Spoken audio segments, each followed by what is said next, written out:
મિત્રો, ગણિત વિષયના પ્રથમ ચેપ્ટર સંખ્યા પદ્ધતિમાં આપનું હાર્દિક સ્વાગત છે. આપણે પ્રથમ ચેપ્ટર શીખતા પહેલા એની અંદર કયા કયા લર્નિંગ પોઈન્ટ્સ છે એ જોઈ લઈએ. તો સૌપ્રથમ સંખ્યાઓનો પરિચય મેળવીશું. 2. વચ્ચેની સમમેય સંખ્યાઓ શોધવી. 3. અસમમેય સંખ્યાનું સંખ્યા રેખા પર નિરૂપણ. 4. દશાંશ સ્વરૂપ અને અભિવ્યક્તિ. 5. P/Q સ્વરૂપમાં રૂપાંતર. 6. શાંત દશાંશ અભિવ્યક્તિનો ગુણધર્મ. 7. અનંત અનાવૃત હોય તેવી એટલે કે અસમમેય સંખ્યાઓ. 8. સમમેય અને અસમમેય સંખ્યાઓમાં વર્ગીકરણ. 9. સંખ્યા રેખા પર વાસ્તવિક સંખ્યાનું નિરૂપણ ક્રમિક ભૂલદર્શિતાની પદ્ધતિ મુજબ. 10. વર્ગમૂળમાં 9.3 પ્રકારની સંખ્યાઓનું સંખ્યા રેખા પર નિરૂપણ. 11. છેદનું સમમેયીકરણ. 12. સાદુરૂપ. 13. ઘાતાંકના નિયમોના આધારે સાદુરૂપ આપવું અને કિંમત શોધવી. આ 13 મુદ્દાઓનો અભ્યાસ આ ચેપ્ટર અંતર્ગત આપણે 1 by 1 કરીશું. વિદ્યાર્થી મિત્રો, પ્રથમ મુદ્દો સંખ્યાઓનો પરિચય. પ્રથમ પ્રકારની સંખ્યા છે પ્રાકૃતિક સંખ્યાઓ, જેને નેચરલ નંબર્સ તરીકે ઓળખી શકાય. નેચરલ શબ્દના પ્રથમ અક્ષર પરથી આ સંખ્યાઓને n તરીકે દર્શાવવામાં આવે છે, જેમાં 1, 2, 3 એમ અનંત સુધીની પ્રાકૃતિક સંખ્યાઓનો સમાવેશ થાય છે. તમે જોઈ શકો છો, આમાં સૌથી નાની સંખ્યા કઈ? તો નાની સંખ્યા તરીકે આપણે 1 લઈ શકીશું. જ્યારે મોટી સંખ્યા તરીકે શું લઈ શકાય? મોટી સંખ્યા તરીકે અહીંયા આપણે કોઈ જ સંખ્યા લઈ શકીશું નહીં, કારણ કે સંખ્યા અનંત છે. આ પ્રાકૃતિક સંખ્યાઓની કોઈ બે સંખ્યાઓ વચ્ચે સંખ્યા મેળવવી હોય તો નિશ્ચિત સંખ્યાઓ મળે છે. એટલે કે વચ્ચેની સંખ્યાઓ મેળવવી હોય તો એ નિશ્ચિત હોય છે. જેમ કે 4 અને 7 વચ્ચેની સંખ્યાઓ. તો કઈ લઈશું આપણે? 4 અને 7 વચ્ચેની સંખ્યાઓ. 4, 5, 6, 7. 4 અને 5 વચ્ચેની સંખ્યાઓ 5 અને 6 થાય, જે નિશ્ચિત છે. બે જ સંખ્યાઓ એવી મળશે કે જે 4 અને 7 વચ્ચે હોઈ શકે. વચ્ચે શબ્દ આવે એટલે આપણે 7 અને 4 નહીં લઈ શકીએ. એની વચ્ચેની 5 અને 6 સંખ્યાઓ લઈ શકાય. એટલે કે પ્રાકૃતિક સંખ્યાઓમાં વચ્ચેની સંખ્યાઓ નિશ્ચિત હોય છે. બીજો મુદ્દો, બીજા પ્રકારની સંખ્યા પૂર્ણ સંખ્યાઓ છે, જેને પૂર્ણ એટલે કે વોલ નંબર્સ તરીકે ઓળખાય છે. વોલ શબ્દના પ્રથમ અક્ષર પરથી આ સંખ્યાઓને ડબલ્યુ વડે દર્શાવી શકાય, જેમાં 0, 1, 2, 3, 4 એમ અનંત સુધી સંખ્યાઓનો સમાવેશ થશે. તમે જોઈ શકો છો કે 0 વત્તા પ્રાકૃતિક સંખ્યાઓ, 0 વત્તા પ્રાકૃતિક સંખ્યાઓ એટલે કે 0 અને પ્રાકૃતિક સંખ્યાઓ એ બંને સાથે મળશે ત્યારે હોલ નંબર્સ એટલે કે પૂર્ણ સંખ્યાઓ થશે. આમાં નાની સંખ્યા તરીકે આપણે લખી શકીશું શૂન્યને, કારણ કે સૌથી નાનો શૂન્ય છે અહીંયા. મોટી સંખ્યા તરીકે આપણે કોઈ જ સંખ્યા લખી શકીશું નહીં, કારણ કે અનંત સંખ્યાઓ છે. વચ્ચેની સંખ્યાઓ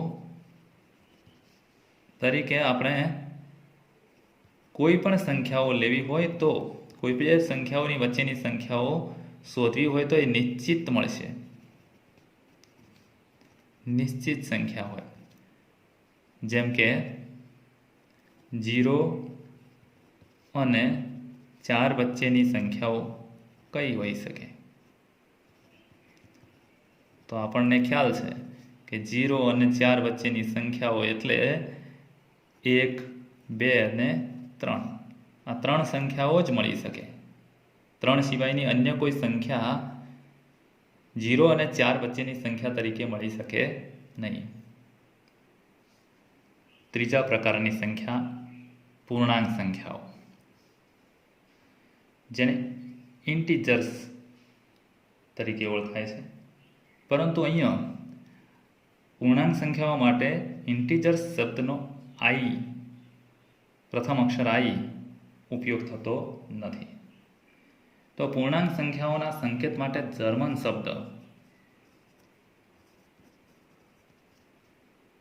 ઝેહલન શબ્દ છે, જેનો અર્થ થાય છે સંખ્યા કે ગણવું, એવો અર્થ થાય છે.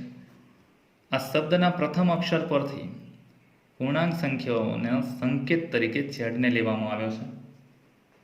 અને પૂર્ણાંક સંખ્યાઓમાં સમાવેશ થાય છે 0, 1, 2, 3 એમ અનંત સુધી પ્રાકૃતિક સંખ્યાઓ એટલે કે ધન પૂર્ણાંક સંખ્યાઓ,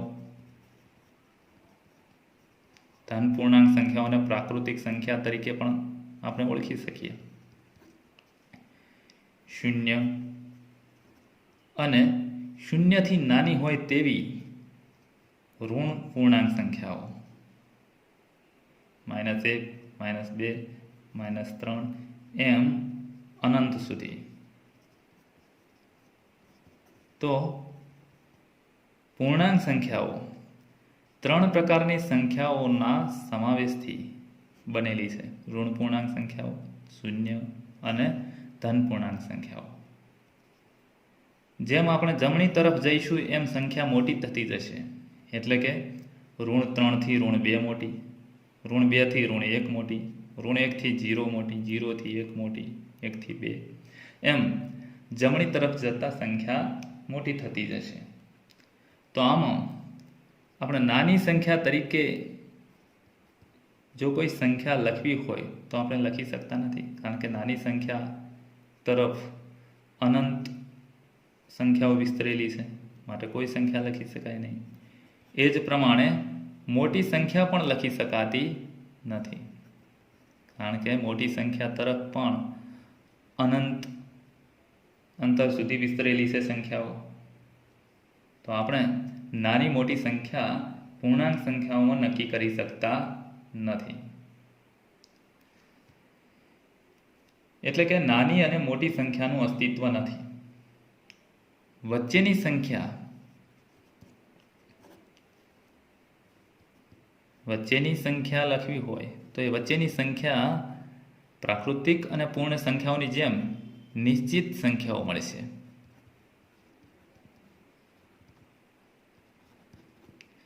જેમ કે ઋણ 2 અને 1 વચ્ચેની સંખ્યાઓ કઈ કઈ મળશે? તો ઋણ 2 અને 1 વચ્ચેની સંખ્યાઓ આપણે અહીંયા જોઈ શકીએ છીએ. ઋણ 1 0 ઋણ 1 અને 0. તો આ પ્રમાણે આપણે વચ્ચેની સંખ્યાઓ તરીકે ચોક્કસ સંખ્યાઓ જ લઈ શકીએ. અસંખ્ય સંખ્યાઓ મળતી નથી.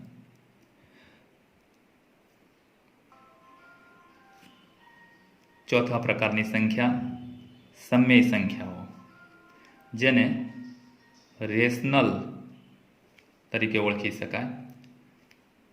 રેશનલ નંબર્સ, જેના પ્રથમ અક્ષર પરથી સમય સંખ્યાઓનો સંકેત બનેલો નથી. જો કે આ રેશનલ શબ્દ જે છે એ અંગ્રેજી શબ્દ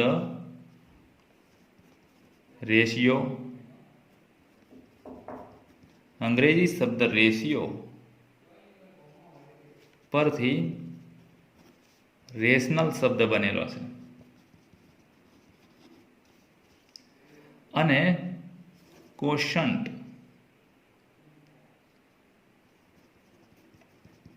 શબ્દના પ્રથમ શબ્દ પરથી આ સંખ્યાઓનો સંકેત બનેલો છે. ક્યુ તરીકે આપણે આ સંખ્યાને સમય સંખ્યાઓને ઓળખી શકીએ છીએ. સમય સંખ્યાઓમાં P/Q પ્રકારની સંખ્યાઓ,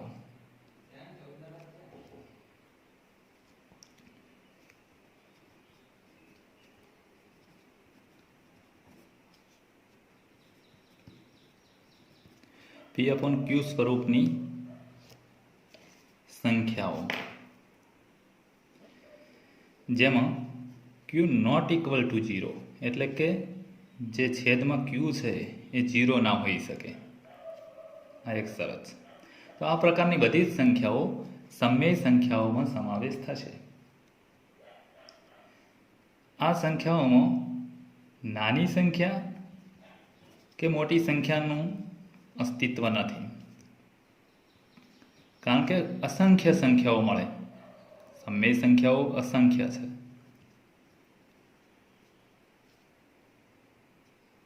મોટી સંખ્યા તરીકે આપણે કોઈ સંખ્યા લખી શકીએ નહીં. વચ્ચેની સંખ્યાઓ જો શોધવી હોય તો એ પણ અસંખ્ય મળે છે. જુઓ, અગાઉ આપણે જોયું પ્રાકૃતિક સંખ્યા, પૂર્ણ સંખ્યા અને પૂર્ણાંક સંખ્યામાં વચ્ચેની સંખ્યા નિશ્ચિત હતી, એટલે કે ચોક્કસ હતી. અમુક જ સંખ્યાઓ જે વચ્ચે આવતી હોય એ જ લખી શકાય. જ્યારે સમય સંખ્યામાં વચ્ચેની સંખ્યાઓ લખવી હોય તો એ અસંખ્ય છે.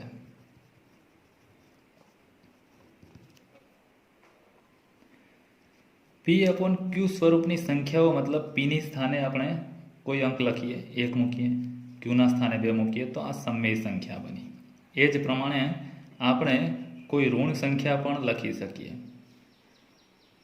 ધારો કે 7 છે એ સમય ગણાય કે નહીં, તો આ પણ સમય કહેવાશે, કારણ કે છેદમાં આપણે 1 લખી શકીશું.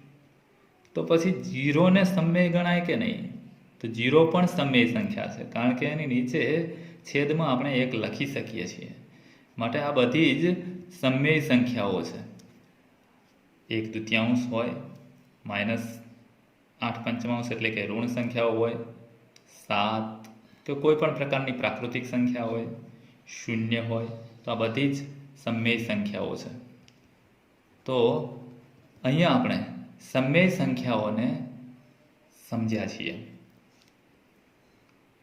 આગળ જોઈએ તો અસમય સંખ્યાઓ, ઇરરેશનલ સંખ્યાઓ, એટલે કે જે સમય નથી તે અસમય સંખ્યા કહેવાય.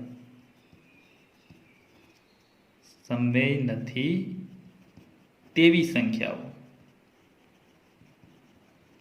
અસમય સંખ્યા તરીકે ઓળખી શકાય. એટલે કે P/Q સ્વરૂપમાં ન મૂકી શકાય.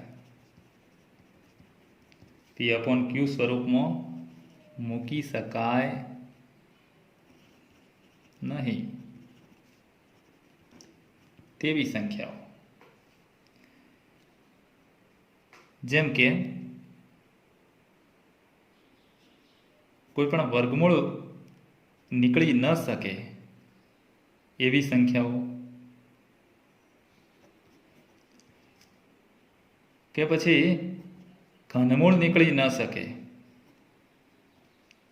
9નું વર્ગમૂળ નીકળી શકે, 3 તરી 9, પણ ઘનમૂળ ન નીકળી શકે, તો આ પ્રમાણેની સંખ્યાઓ અસમય સંખ્યાઓ ગણાશે. અને વર્ગમૂળ 2 એ અસમય છે એવું પાયથાગોરસના અનુયાયીઓએ સાબિત કર્યું હતું. જ્યારે આ બધા પ્રકારની સંખ્યાઓ જે છે એ અસમય છે એવું થિયોડોરસ નામના ગણિતશાસ્ત્રીએ સાબિત કર્યું હતું. પાઈ આપણે જાણીએ છીએ, આ જે સંખ્યા છે પાઈ એ પણ અસમય સંખ્યા છે. લેમ્બર્ટ અને લિજેન્ડર નામના ગણિતશાસ્ત્રીઓએ સાબિત કર્યું હતું કે પાઈ એ અસમય સંખ્યા છે. એક બાબત અહીંયા સમજી લેવા જેવી છે કે પાઈ બરાબર 22 સપ્તમાંશ આપણે લઈએ છીએ અથવા તો 3.14 લઈએ છીએ. આ જે મૂલ્યો છે એ અંદાજિત મૂલ્યો છે. એટલે આગળ જતાં તમને એમ થશે કે આ જે મૂલ્ય છે એનું પરિણામ સમય સંખ્યા જેવું મળે છે. તો એનું કારણ આ બંને મૂલ્યો અંદાજિત હોવાથી એ પ્રમાણેનું મૂલ્ય થાય છે. જો કે પાઈનું પોતાનું જે મૂલ્ય છે એ તો નિજી મૂલ્ય છે, એ અસમય સંખ્યા તરીકે જ હોઈ શકે છે.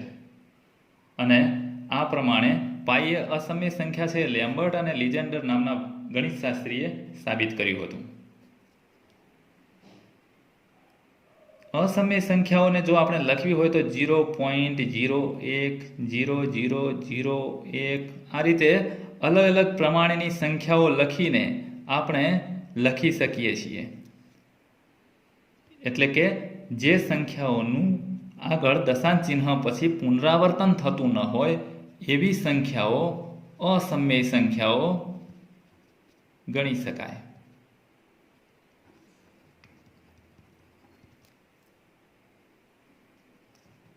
આગળ જોઈએ તો વાસ્તવિક સંખ્યાઓ.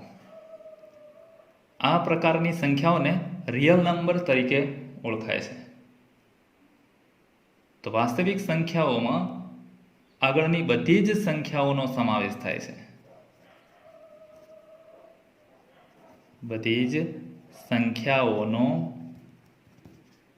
સમાવેશ વાસ્તવિક સંખ્યાઓમાં થાય છે. અર્થાત સમય અને અસમય સંખ્યાઓનો યોગગણ.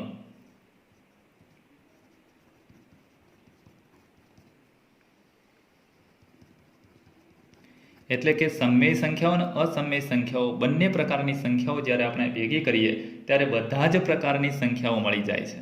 અને આ પ્રકારની સંખ્યાઓને આપણે રિયલ શબ્દના પ્રથમ અક્ષર આર સ્વરૂપે સંકેતથી દર્શાવી શકીએ. સમય અને અસમય સંખ્યાઓનો યોગગણ.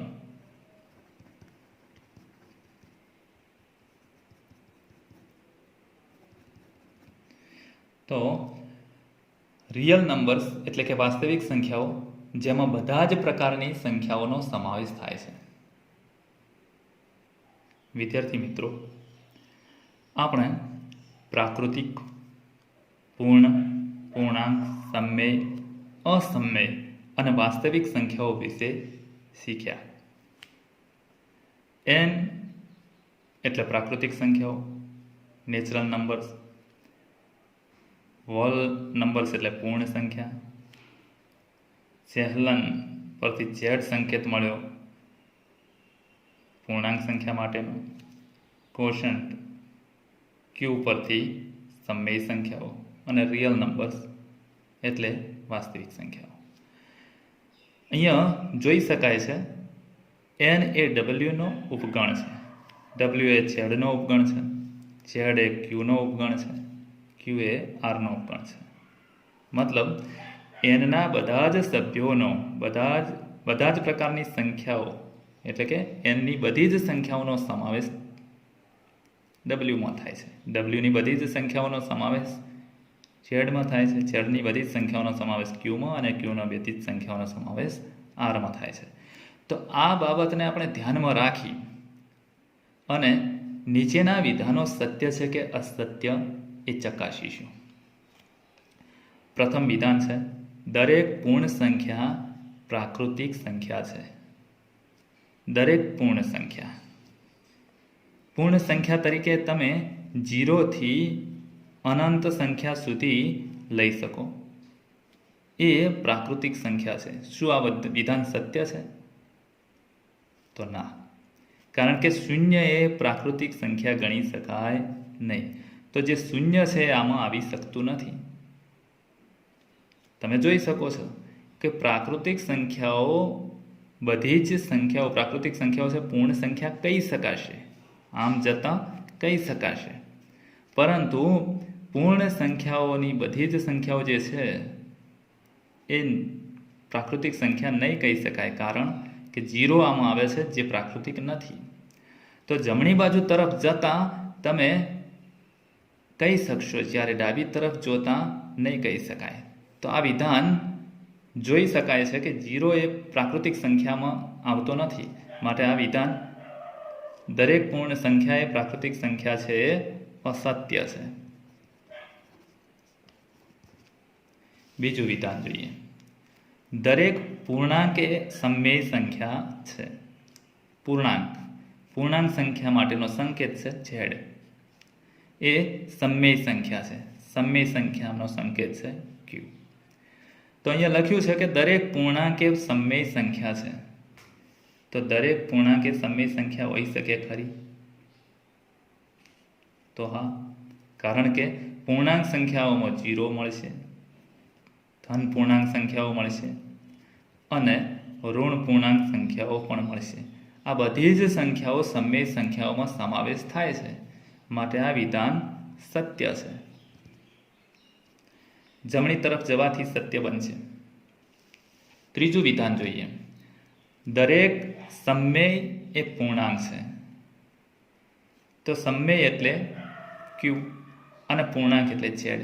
તો દરેક સમમેય સંખ્યા, જેમાં સમમેય તો P/Q સ્વરૂપની સંખ્યાઓ હોઈ શકે, જેમ કે 1/2. તો આ પ્રમાણેની સંખ્યા પૂર્ણાંક સંખ્યાઓમાં સમાવેશ થશે ના, કારણ કે પૂર્ણાંક સંખ્યાઓમાં તો 0, ઋણ પૂર્ણાંક અને ધન પૂર્ણાંકનો જ સમાવેશ થશે. એટલે આ વિધાન અસત્ય છે. ચોથું વિધાન જોઈએ. દરેક પૂર્ણાંક એ પૂર્ણ સંખ્યા છે. પૂર્ણાંક એટલે ઝેડ અને પૂર્ણ એટલે W. તો પૂર્ણાંકમાં સમાવેશ થાય છે 0, ધન પૂર્ણાંક અને ઋણ પૂર્ણાંક. જ્યારે Wમાં આ બધી સંખ્યાઓનો સમાવેશ થાય છે કે કેમ? તો ઋણ સંખ્યાઓનો સમાવેશ Wમાં થતો નથી, કારણ કે W એટલે 0, 1, 2 અનંત સુધીની સંખ્યાઓ. તો દરેક પૂર્ણાંક સંખ્યાઓ એ પૂર્ણ સંખ્યા છે એ વિધાન અસત્ય છે, કારણ કે નથી. પાંચમું વિધાન જોઈએ.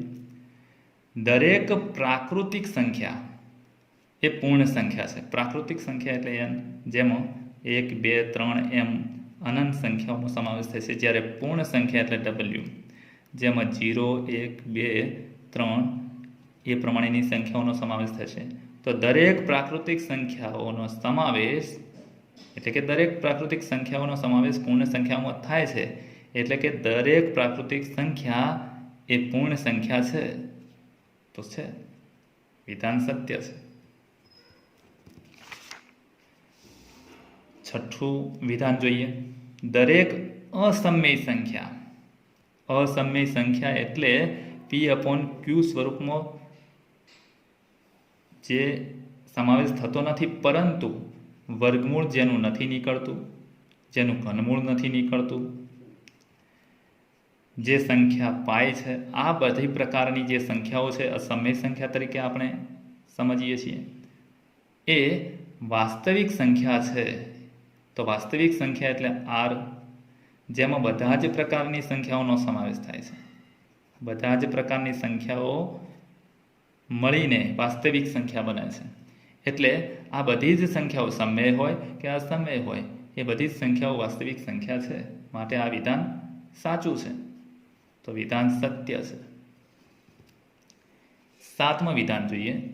દરેક વાસ્તવિક સંખ્યા એ અસમય સંખ્યા છે. વાસ્તવિક સંખ્યા એટલે એમાં બધા જ પ્રકારની સંખ્યાઓ હોય, બધા જ પ્રકારની સંખ્યાઓનો સમાવેશ થાય. જ્યારે અસમય સંખ્યાઓમાં તો P/Q સ્વરૂપમાં જે સમાવેશ થતો ન હોય એવી સંખ્યાઓ એટલે કે વર્ગમૂળ 2 જેનું વર્ગમૂળ ન નીકળી શકે, જેનું ઘનમૂળ ન નીકળી શકે, અને પાય પ્રકારની આ પ્રમાણેની સંખ્યાઓ, અથવા તો તમે અગાઉ સમજી ગયા છો કે જેનું પુનરાવર્તન દશાંશ સંખ્યા હોય અને જેનું પુનરાવર્તન થતું નથી એવી અનંત સંખ્યાઓ અસમય સંખ્યા તરીકે ઓળખી શકાય. તો આ બધા પ્રકારની સંખ્યાઓ અસમય સંખ્યા થશે. પરંતુ વાસ્તવિક સંખ્યાઓમાં તો બધા જ પ્રકારની એટલે કે નેચરલ નંબર્સ, પ્રાકૃતિક સંખ્યા, પૂર્ણ સંખ્યા, પૂર્ણાંક સંખ્યા, સમય સંખ્યા બધાનો સમાવેશ થાય છે. એટલા માટે આ બધી સંખ્યાઓ અસમય સંખ્યામાં સમાવેશ થતો નથી. માટે વિધાન અસત્ય છે. વિદ્યાર્થી મિત્રો, આ પ્રકારની પ્રાકૃતિક સંખ્યાઓ, પૂર્ણ સંખ્યાઓ, પૂર્ણાંક સંખ્યાઓ, સમય સંખ્યાઓ, અસમય સંખ્યાઓ અને વાસ્તવિક સંખ્યાઓની સમજ જો આપણને સંપૂર્ણપણે હશે તો તમે આવા વિધાનો અને આગળ પણ અભ્યાસમાં ખૂબ જ મદદરૂપ થનાર આ સંખ્યાઓ છે. માટે બરાબર સમજી અને યાદ રાખવાની જરૂર છે.